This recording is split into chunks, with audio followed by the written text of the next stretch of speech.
Today we're going to say the quiet part out loud. In a therapy session, our responsibles are thoughtful, supportive, hopefully therapeutic. Hopefully. I'm hoping I'm throwing something good at them. Hoping those are all happening. Hopefully I'm being helpful. Yeah. However, we are human and also have initial thoughts that may not be helpful and need to switch gears and put a therapy hat on. Sarah's going to give me things she's heard in sessions, and I'm going to respond to them with my initial reaction, a therapeutic reaction, and a banner reaction if I'm using humor, which I do in sessions when it's appropriate. I don't always do it. I agree. But sometimes humor's used to... If you know your client really well, Yeah, you can absolutely. really use humor. Yeah. As long as they know that that is where you're coming from. Right. And that they're not, if they take it personally, they can be like, hey, by the way, that kind of bothered me. You're right, and I'm Right? hoping they do Amen. that. I'm hoping they do that, yeah, for sure. Yeah. An example of this, like what I was thinking when we were doing this, is like when a parent tells me their 14-year-old is still sleeping with them. Yeah. My initial reaction, Yep. okay, how big's your bed? Great question. Is it a super king? Because gotta be a California my 14 king. would be like, I don't even know. I know. How does that fit? Like, I'm I wondering, how know. does everyone move? What's going on? Does anyone sleep? I don't, if my daughter is sick and comes God, in no. and she's 11 and she's not that large, but I'm telling you, no one sleeps. No one No one sleeps. sleeps. In hotel rooms where we're Hotel traveling for sports, you rooms. get a king bed instead of the two queens. Yes. I always ask for the two queens. I took two queens. Because I have to be by myself. Yes. My little one kicks and still, like everyone moves. Flops. No, thank you. I can't. No one's getting any sleep No, here. no one's Is my getting first initial reaction. Okay. And do their friends know? Does anyone know this? I don't want you to feel like you're judged, but my initial reaction is, like your friend, do they have sleepovers? Do they go into the other kid's parents' bed? What's happening? Yes. Most do not have sleepovers. No. My therapeutic reaction. Yeah, this is the different one. Yeah, this is different. I'll be like, wow, there appears to be some anxiety about sleeping alone. Yeah. This is something we can definitely work on because I think it's important that everyone is getting a good rest. And I imagine it's hard when there's a teen in bed with you. I think that would be really hard. I know it'd be hard for me. We can do exposures to help with independent sleeping. Mm-hmm. If they do not, if the client doesn't perceive this as an issue, I'm going to challenge that because I think that translates into you have a fear because you know your child's reaction is going to be pretty extreme when you suggest that they sleep in their own bed. Do you wonder, is it about them or is it about you? Sometimes it's about the parent Okay. that can't cut that cord. That's what I wonder. You know, like, and they like that, you know, like they like that closest, but we Yeah. have to explore that too, though, because that's not healthy for the kid. Yeah. Like it's just not. So we really have to kind of go into a kind of a direction of like, I don't Developmentally, shared sleeping this is not. seems like this is a time in their life where it would make more sense for them to have more privacy. Absolutely. Right? Absolutely. I mean, if it's a teen boy, there's erections. I mean, there is, Yes. it's normal. That's what they wake They up have with. wet dreams. They do. And So that that's could get really normal. That could get pretty not embarrassing. good. Yeah. So Yeah. I really push. them I'm and gonna, for you. If you are like, we're shared sleeping, it's my thing. I'm not your person. And that's okay. Yes. But Yes. I will definitely go after that and be like, hey, let's work on that. And I'll validate them on them admitting, because usually people avoid this because it's got shame and embarrassment around it. Yes. We talk about that. This is unusual. This is not, it's not normal. But one of my questions in all assessments is like, where does everyone sleep? Yes. Because you will be surprised when you're like, oh, my 14-year-old sleeps with me. Okay, we're going to talk about that. I always let them know, hey, we're going to talk about that, and we're going to work on that. If you say it's not a problem, I'm still going to come back to it. And if that's a problem, then we're not fit. Usually I will laugh with my client because this will come up for younger kids. Like my child is still sleeping in my bed, or Yes. I am sleeping with my child and my husband's also sleeping with like another child. Yeah. We are no longer like sleeping in the same bed together. That's a couple's, therapeutic problem. And I usually jokingly say, I promise they're probably not going to take you to college with them. Just Right, to normalize. yeah. You'll get through this. Right. There are phases in development. There is. But There at 14, is. I am a little bit more concerned that we have concerned. not I'm concerned separated. at 4. I'm concerned at 5. I don't like anyone sleeping in the same bed, but Well, the for 14-year-olds sleep definitely. reasons, too. Yeah. Yeah. Oh, 100%. Like sleep anxiety, we got to work on that. So then my banter, if they're like kind of humorous, I'm like, hey, let's cut that umbilical cord. Or you sell me on how this is working for everyone. Sell me on how this is working for you. Sell me on how this works as an adult. Ooh. When their child is an adult, sell me how sleeping with you right now is going to work. I mean, if you think at 18 this is going to end, did you not think at every age this was the last year you're going to share in a bed with your teen or your kid? Yeah. You did. Like, as an adult, what does this look like? When he goes to college, or she, are you going to come in and like, oh, I'll just sleep with them till they fall asleep? Absolutely not. No. And are they going to stay home so they can sleep with you? Like, I'm really very irreverent when it's the banter one. So, Tell me how this works. I like that. Sell Tell me me the on it. advantages of You this. sell me on why Yes. it's good. Let's put the whole family in bed. I doubt I ever say that. Yeah. I like my space. Okay, so this is kind of the direction we're going today. Welcome to Fit Mind Chats. Get comfortable, join us in our virtual therapy office, and get ready to gain insight into motivation that drives behaviors you don't understand.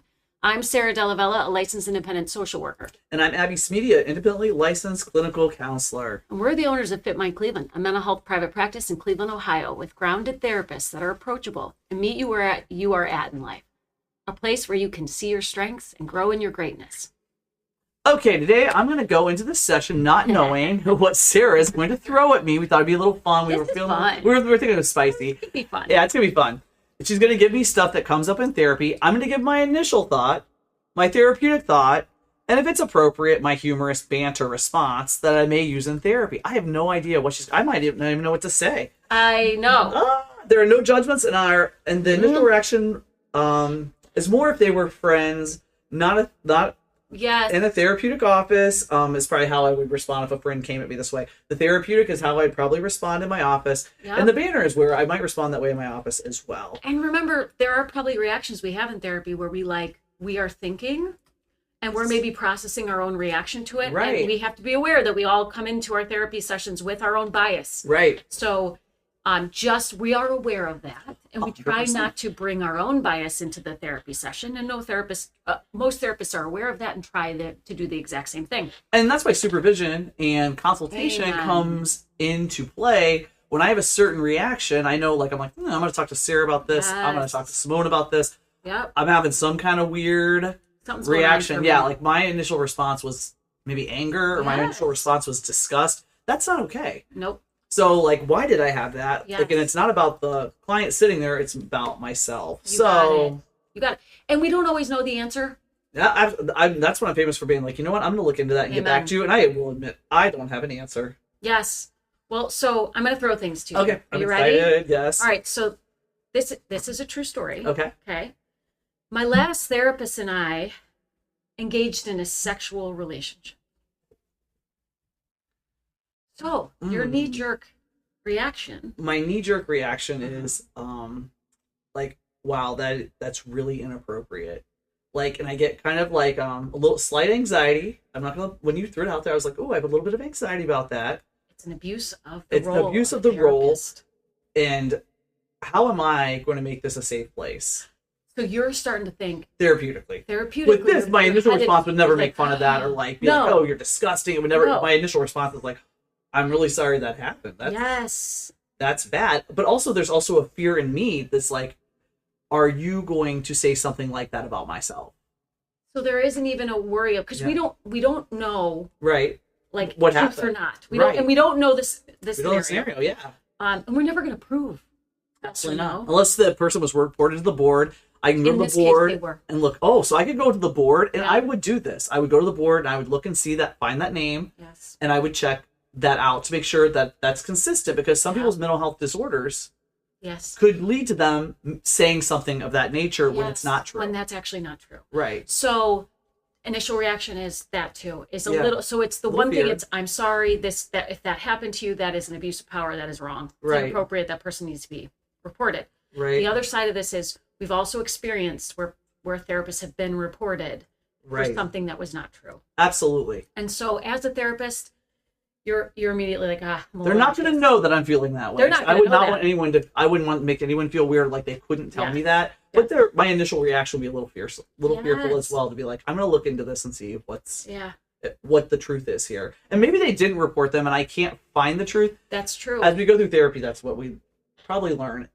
My Yes. therapeutic response would be that, oh my gosh, I'm so sorry that happened to you. Mhm. Is that something you would want to further explore in therapy? How do you feel about being in therapy now? Has it changed how Yeah. you view this process? Right. What should I know? Right. Maybe about what you've experienced and how it's changed you 100%. as Yes. you enter into this. Yes, new this process. relationship. Yes. I would not have banter with this at all. I would I have, can't- I would make a joke about this at all. Like, I There's wouldn't no try to break joking it. about There's this. no, it would just be like, wow, we're going to further explore this. Yeah, because there are ethicals. We have ethical guidelines we have to Yes. follow as therapists.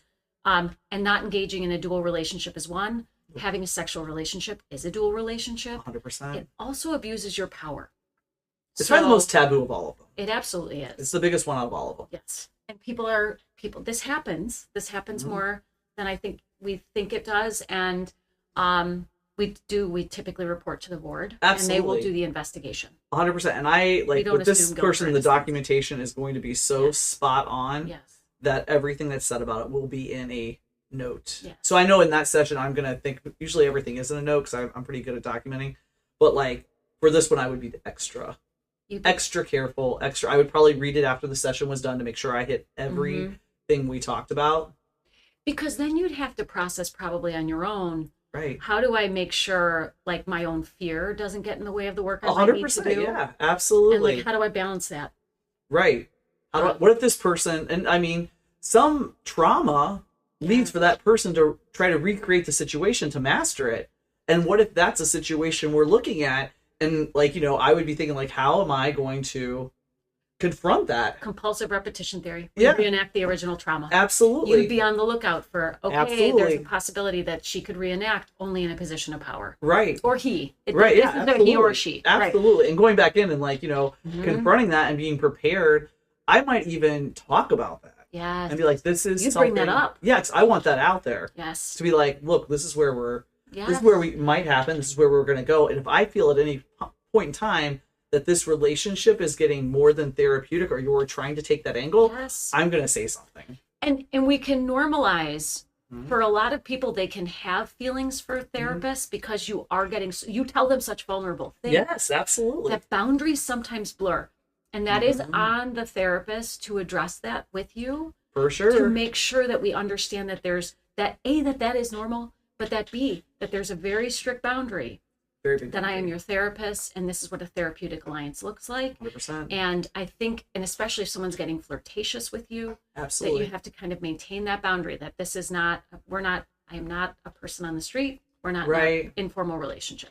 And I think even when you just said the flirtatious, I like that happens sometimes. People will flirt with you, and that gives me anxiety. Like all of a sudden, I'll get a weird feeling in my stomach.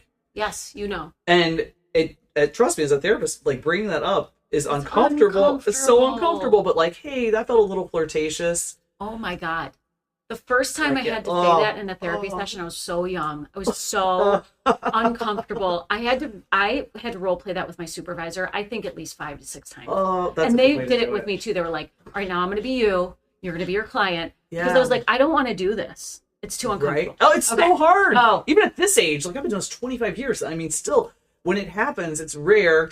Now I'm old, so I'm probably not the hot young thing I once was. Yeah. But like, it's not happening that often, thank God.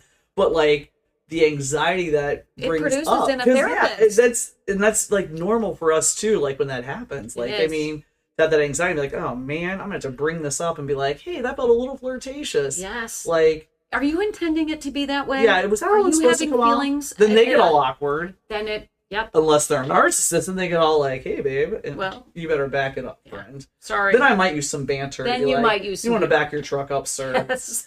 I'm a married lady. Yep. All right, I got another one. Okay. All right. We're going to switch gears. That was a hard one. That was, I know, I threw a big one at you. This is going to be a little bit better, right? Okay. Abby, will you write a letter so that my pet could be considered an emotional support animal? My initial response is like, wow, you've never mentioned that pet in your life to me. I didn't even know you had pets. And that's a question I usually ask. Yes. You didn't mention, Simon the cat or, Buffy the dog. So that would be my initial reaction. Where did it come from? Yeah, like that's kind of out of left field. Yep. And usually it's because they're moving and they need a letter because to their landlord. I've had experience in this. My initial response is like, unless this person has really talked about this animal, 90% of the time they've not. I was going to say, so then then therapeutically you're kind of like, hey, what is the agenda here? Mm-hmm. Are they that anxious that they need it? Yeah. You do wonder. I think you always wonder, like, where's that line? Yes. And you know what, like with now the board requirements, I say no because I don't have any training in it. I don't either. You have to get training now and to write a letter saying this. When this first happened, I will say I've written 3 letters. Yeah. 1 I don't agree with. 2 I do. Yeah. 2 I'm okay with. But there's one that I was like, nah, this guy's playing me. I definitely have written that letter too. Yeah. But I do agree now that there's more boundaries around it. Yes. Because I've never been trained, now it's kind of Yeah. easy. I'm sorry, that's not something I'm trained in. It's out of my scope of practice. 100%. But Yep. I had one of my clients did say to me, he was like, you know what would be a good little business for you? To write these letters and sell them for $100. And I'm like, I don't think that's how it works. I know, Like, I I don't mean, either. yeah, like I don't think you could do that. I'm 'Cause not you have to sure be that's trained. They're pretty ethical. strict. There's Yes. like board ethic things now Yes. with that. And do I think animals can be emotional support animals? Yes, I do. 110%. 1,000%. I believe, and I think about like this is like probably close to in 2011, 2012. One of our clinicians had a client that was on Yeah. ketamine, was on pretty serious treatment, Yeah. and was very suicidal. And the one thing that kept her alive was her dog. That It wasn't that my client, wasn't yours, qualifies. and 100%. that was like why she stayed alive. So I have to take care of my dog. No one could take care of my dog. I have like no I problem could. writing that. Yeah, Even and without the that, training, I Yeah, like it. with that one, I think the writing's on the wall. Other than that, like, and please don't come in my office and say that. 'Cause then my first thought's gonna be like, "Did you listen to my podcast and hear that's why I wrote that letter?" I wrote that letter like probably 15 years ago, maybe 18. I don't Yes. know. So clinically, I would Things probably say no, and then Boehner wise, I'd be like, "Come on, are you moving? Do you need that? Come on, don't play me. Don't play me like that. I know You know me better than I'm that. not that old. Yep. Like I'm still kind of somewhat Yep. astute with these things." Yeah. That would be that response because that's a common That is a common question. I could not agree more. Okay, so ready for this one. Okay. All right. I haven't been able to cry not even one time since my blank died. What does this mean? Am I just like, do I just not have feelings? Like, what's wrong with me? My initial response is this is completely normal. It'd be more therapeutic. I wouldn't have like initial like, what? You don't cry? Like, because I feel like I hear that a lot. I do too. Like feelings are stunted. And grief reactions Yeah. are like all over the place. I think like I do go into it. I'm like I feel like we have this visual of what grief looks like. Yes. No one's grief looks the It same, doesn't. and sometimes it's not crying.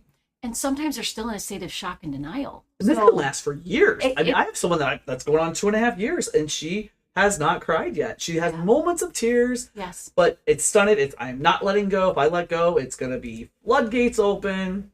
Well, and there you go. So for some, Yeah. sometimes it's just a normal part of that shock and denial. Right. And that does often wear off. Now, again, no time frames. We No. can't really assign Grief time is a frames. time Like, sensitive thing that it's individual to everyone. it is. So that's the hard part about questions like that. Yeah, I feel like grief counseling's hard with that because but I will answer. I will also ask, hey, what medications are you on? Because there are Good question. medications that Flatten stunt your that affect. flatten the affect. Yep. If you're a usual crier, and I've had this, I've had a couple of people that were Mhm. always criers. Yeah. They go on the antidepressant, they don't cry anymore. And then they're like, crying's how I get my stuff out. Like, I'm not Yes, crying. I that's- can't make myself cry. I've had that too. And that's hard too, because you're like, Uh-huh. well, we have to weigh the pros and cons of being on the antidepressant and feeling Yeah. a little bit better, or was crying more of a relief? There's no right or wrong answer. You're the only one that Yes. can choose that. Yes. And I think have that's a common thing. I can't cry. that's a great point, actually, that I hear all the time is the medication thing. Mm. And that's a great question to ask when they're dealing with grief. Because yes, it could be very normal. You Mhm. could be in shock still. Oh, I yeah. mean, that people go in and out of these different Oh, the phases, stages these of different grief, yeah. emotions, like at any point. But also, are you on a medication that could be stunting those emotions Right? because you can't access it because you're kind of look at the Zoloft zone. Oh, I don't know the if you Zoloft like zone. Yeah. some of my folks on Zoloft have said to me, I don't really feel anything. I don't feel highs or lows, but I don't really Yeah. feel anything. Right. And I don't think that's always a comfortable place to be. You have to weigh your pros and cons. You do. Is it better to be anxious Yeah. or is it better to be numb? And Or- people don't like either of those answers, but it's like, or Or we just switch another medications. medication. Or we switch medications. Yeah. Maybe it's just not the right medication for you. Right. That's And do kinda- you want to switch it again? Like, Yes. Or not even again. Or do you want to switch? Like, Yep. this is the pros and cons of that. But that question is a valid because I feel like that comes up a lot. Banter wise, like I might make a joke with them to make them laugh. Yeah. What I find too is people like will laugh pretty easily because they're more comfortable laughing than they are crying. Yes. And that's a big indicator too. Like I have people that like, I'm one of those people that when it's like an inappropriate time to laugh, Yes. I will laugh. Yes. And then I get anxious about laughing. Yes. And then I'm like, no, I can't stop laughing because I'm anxious about stopping. Yes. And a which lot of makes times you- people are so much more, I have people telling me horrible or really hard things and they're laughing while they say it Yeah. because they won't cry. It's a defense Yeah, mechanism. it is. Yeah. And maybe some people are more comfortable. That's not a bad place to start. Yeah. Like, we'll meet you where you are. Yeah, I'll say, oh, I noticed you were laughing when you said that. Like, Yeah. that's okay. Yep. It's very different for what you told me. Laughing with that scenario you just gave me, Yeah. they're not consistent. And that's okay, because maybe that's your defense mechanism. Maybe that's the way you deal with it. Maybe you don't know how to cry. Maybe you don't know what feelings you're having. Yes. I've also had where people say I can't like really cry, but then a commercial will come on and it's like a random ASPCA, whatever that was mine. dog. The beaten seals. Yes. The PETA commercial with The the beaten PETA. seals. And Beaten then they seals in cry. Alaska. And they can't stop crying. And then they're like, but that's what I cry about, but I'm not crying about like my spouse died. My dad or my like mom or And whatever. I'm sobbing about these seals in But the Alaska. seals. Jim thought I was nuts. Yes. I was sobbing in the kitchen, and he was just like, it was right after I'd eat them, so I was Yes. hormonal. But he's probably, I know I'm not a big crier, so he was like, oh my God, should I not go back Yes. to work? What's going on? Yes. The beaten seals. They're Yes. dying.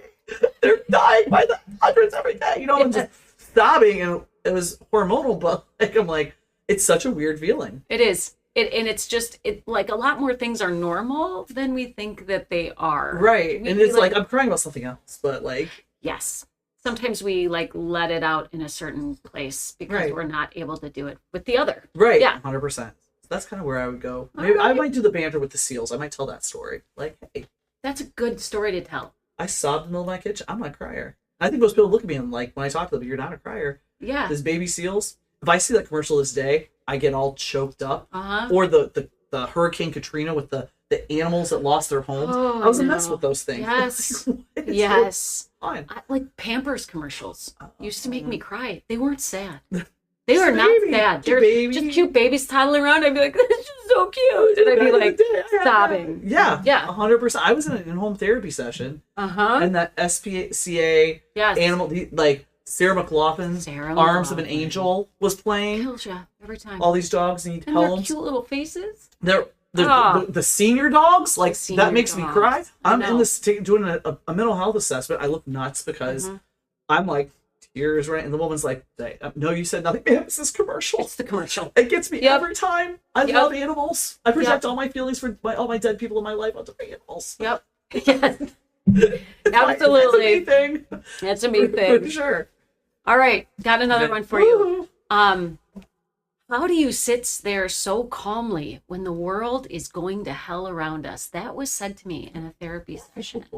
Huh? Oh, my initial reaction is Yeah. like, well, the world's been going to hell for the last 20 years, and I've somehow weathered it. Maybe I'm just insensitive and uncaring, but like, Mhm. I guess I just have radical acceptance. In my head, I'm thinking this. I'm not Yes. going to say that I, Nope, that's- therapeutically, I'd be like, Mhm. wow, like, so it seems like the climate right now is really negatively impacting you. Like, what's Let's talk happening there? about it. Let's talk about it. Like, Yep. what are you hearing, and what worry thoughts do you have about that? Yes. Yes, absolutely. And then I feel kind like of- maybe I'm just uncaring here because I'm not having the same initial reaction. Well, radical acceptance. Yeah, I do. I really think as a therapist, we do practice that. We're like, Right. look, I'm not in control over what's going on in the world. None of us are. Control it. I also think we have to keep our politics out of the therapy sessions. For So sure, for sure. we try our best to help people cope with whatever is brought to us. And there are Right. bad things that happen in the world. There's tons of bad things. There are also really good things still happening in this world. There absolutely are, and like, I've never felt that deeply. I feel like on what's going on, and there's people that do. Yes. and that's fine. That is okay. And then I might even think like, not say this out loud, I'd be like, man, I'm just not as politically tied or like Or connected to did the I world. Do I miss not care about this something world? lately? Like, I know. why- Sure. I brought children into this. Am I Yes. just so insensitive? I'm like, oh, what am I having for Should I dinner? be more anxious about this? Should I be more upset about this? But then I remind myself that like people have had to fight for things throughout the course of history. 100%. The World Health Organization says that we're actually in the safest time in our lives. Like Wow. we have the most medical advances. Like there's a lot of good things that are happening. Right. And I think I maybe personally try to remind myself, also look around at your community, at the people Right. you're interacting with. Would Like agree. look at the kindness around you. I really do Right. try to say, yes, there are awful things on the internet. There are awful things on the news. Right. There are awful things happening. From the beginning of time. And it has been, And we yes, somehow kind of muddled through and figured it out, and like, and every generation has had to deal with stuff. right. And it's just it, and I think that in my head, but I don't ever want to minimize anyone's like absolutely not. experiences with this. So I definitely go in like with the thought of like, wow, let's talk about what's bothering you, and I don't give any opinion or how I'm how feeling I'm coping. Yeah, because maybe I'm at the opposite end. Maybe I'm right on board with the person. Yes. I don't know. Because you get every political value of every Yes. like view, and you just kind of like as a therapist, like it's acceptance. I'm here for you. Right. I'm here to help you. I'm a blank slate with this. But I need to be a blank slate with that. That's why nothing's ever posted online. I know. And my banter of joking about it and be like, oh my gosh, like I'm so self-absorbed, I don't even I thought about it. Like, and just make a joke. Yep. Maybe be a little self-deprecating. Yes. Like, fill me in. Like, what's happening for Yes. you with this? And I definitely Yes. will say, oh, I agree with you. I'm always like, oh, that's Tell me about what's bothering you. yeah, like that's Tell me real. what you're seeing. That's real. That makes sense. I do a lot of that. That does make sense. Yeah, I hear You're seeing things. It's really upsetting. I get a lot of teens with that. Yes. And I validate that because it has to be such a scary time. It was a scary time for us. Like, it was all kinds of weird stuff going on when we were kids, too. Yes. I mean, it's like when I was younger, it was Columbine. It was the start of like mass school shootings. Yeah. Like, however, there have been shootings before, and we just Columbine put it on the map. put it on the map. Columbine's true. the one that kind of put it on the map, and now we have school shootings, and we have so many school shootings that we don't even hear about. I know. There's a lot. Yeah, there is a lot. Our kids are dealing with a lot. It's a sad state. Like, there was a group text going out like while I was working one day. And it was like for our swim team, our swim board, and someone's like, "Abby, are you all right?" My first thought was when I saw it come across, I was like, "Oh my god, there was a school shooting at Westlake. Did Ethan get shot?" Like that was my thought. I'm like, know. "What the hell is wrong with me? Why would I jump that Ethan got shot?" She was asking me. I was okay about a schedule. Yep. Are you able to get your kids? I mean, it was like so simple. Yes. So that is, I think, like where we times are changing constantly and chronically, and they're dynamic and they're moving. But I do also still think like part of what we teach is radical acceptance. Could you imagine your therapist is like, hell in a handbasket, that we're all dying. Yep. This world's gonna blow up. Yes. It's gonna be absolutely terrible. Like if your therapist came at you like that, you could do a little irreverence when someone was pretty dramatic. But like, could you imagine your therapist said, "You're right.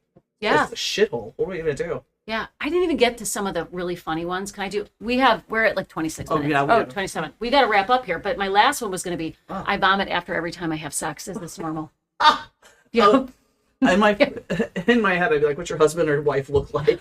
Like, what's going on there? Like, what's happening in the bedroom? Is there a smell? Is there a visual? Did you get food poisoning? Yeah, what's going on? Did you eat something wrong? Clinically, I would be like, okay, well, that's a real problem. Like, so what's going on for you? As a female, do you want to have sex with your husband? If it's a male, are you having an erection for your wife? Is this something that... Is this contextual? Yeah, is this like a contextual? Something or is happening? this like, is there trauma? So, were you ever had trauma? Well, and so this actually happened. I didn't know what to say. I was kind of like, well, I've actually, I'm sure it's probably more common than you think. So I did a little bit of the digging afterwards, and I was like, there is something called post-orgasmic illness syndrome, where after the release of the orgasm, you release serotonin, and serotonin causes nausea. Yeah. Does it really? It does. This is all new information. And so people have this post-orgasmic illness syndrome where they vomit. They get really nauseated, and then they vomit. And I had one client who had it. And so that was the first time I'd ever heard of it. So I was never had anyone come at me at that. Like, I would probably ask you, because you do a lot of couples. Yeah. I'd probably come to you, and if you didn't have that answer you just gave, yeah, I would probably definitely look it up as clinically, but I would probably explore it. I would almost go the trauma route. Like, was there any trauma? Have you had any sexual trauma? Because, like, that's a common response for kids that are sexually abused. They will urinate or poop or vomit on themselves to make themselves unattractive. Yeah. So that's is that, question. Yep. Or, like, God, I'd be like, so do you have a trash can by the bed? How do you deal with that? I got to tell me everything. I know. I want to know every piece of part of this. Like, what's happening? What does your partner say? Do they take it personally? Does it make you not want to do it? Because, I mean, if there's something to eat that makes me sick, you don't want to eat it. I don't want to eat it. Good news was for this client, didn't bother her at all. She just knew she had to run. Yeah.